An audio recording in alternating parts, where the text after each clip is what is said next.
Hallo en welkom by vandag se video. Ons gaan ondersoek hoe interne kultuur en waardes die beleining van inligtingstelsel-strategie met organisatoriese doelwitte beïnvloed.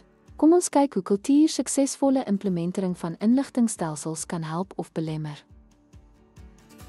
Organisasiekultuur speel 'n sleutelrol in beleining deur innovasie bevorder of verandering belemmer.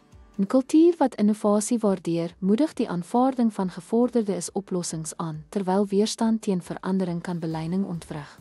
Kulture wat samewerking en kommunikasie beklemtoon, ondersteun inisiatiewe wat hierdie gedrag verbeter.